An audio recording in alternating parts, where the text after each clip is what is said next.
I know I hear everything. That's not the motivation, though. The motivation is the fact that we're back on the stage with the opportunity to chase a finals appearance again after 2 years of hiatus, and like I said, being back with our core, but with a new cast of characters that says an opportunity to do something special. So I don't need any extra motivation.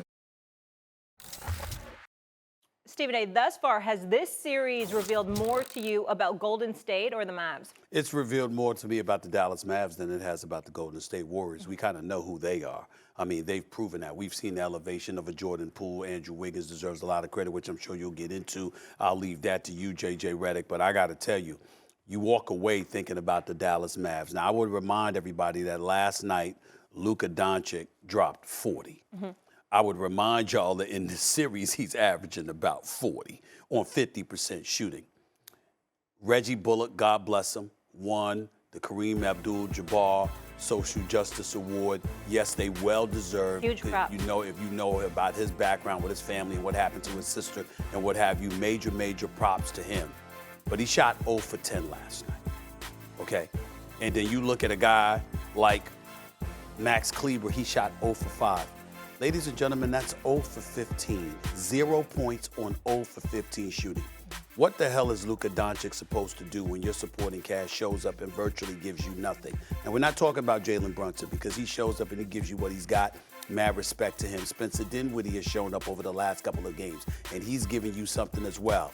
But you can't have two guys that are getting a chunk of minutes. In Reggie Bullock's case, he played 39 minutes and 58 seconds last night. That's 40 minutes. You got Kleber that played 24 minutes and 41 seconds. 0 for 15 shooting. That's really what, to me, has been exposed about the Dallas Mavericks. When their supporting cast shows up, usually in Dallas, them brothers will run you out of the building. They can beat anybody, as they showed the Phoenix Suns on the road in Game 7 when they were up by as many as 46. But when they don't show up, it's very glaring. And I think that's what we've seen in this series, and specifically last night, which is why the Warriors have their broomsticks ready to come out. And they're about to sweep the Dallas Mavericks, unless, of course, Dallas Mavericks, these guys decide to show up for one game and show some pride and stuff like that, which I do not put past them. But this series is over, whether it's 4 or 5, it's over. Yeah. I'm going to agree with Stephen A. here. This is the version of the Warriors that I think we all expected. Going into this series, we thought they were the better team. They've shown that they're the better team. Yeah. And this has revealed to me how much the Mavs need a rim protector. When they beat the Phoenix Suns in 7 games, the Phoenix Suns are a team that largely operates in the mid-range. They're bottom 5 in the league in free throw attempts, which means they're not getting to the basket. They're bottom 5 in the league in three-point attempts, which means they're not getting to the basket to create three-point opportunities like the Mavs do time and time again. Right now, the Warriors are averaging 50 points a game in the paint. 50 points a game in the paint. That'd be the most in any series under Steve Kerr. Time and time again, Steph Curry breaking somebody down off the dribble, layup. Time and time again, somebody breaking down Luka off the dribble, layup. They need a rim protector, and I don't know who the answer to that is. The other question that I have going forward about the Mavericks, if you decide to pay Jalen Brunson what he deserves, which is $20+ million a year on his new contract, if you decide to do that, you are by and large bringing back this same core group. And I don't know going forward if this group has the answer to that rim protector question. Well, I would say this to you, not that they qualify in terms of what you're talking about as it pertains to rim protection, but the Phoenix Suns did go out and get Biyombo and JaVale McGee. And so if you're the Dallas Mavericks, you need a sizable body, a tall body that obviously, like you said, can rim protect. I don't think that's that difficult to acquire if you're not requiring anything else from them. See, if you're looking at a guy like a Clint Capella and others, that's a different animal. Right, a Clint Capella, a Rudy Gobert, somebody like that, yes. When you give somebody like that who can do more than just rim protect, they can snatch 15 rebounds a game. They can block 3 shots a game.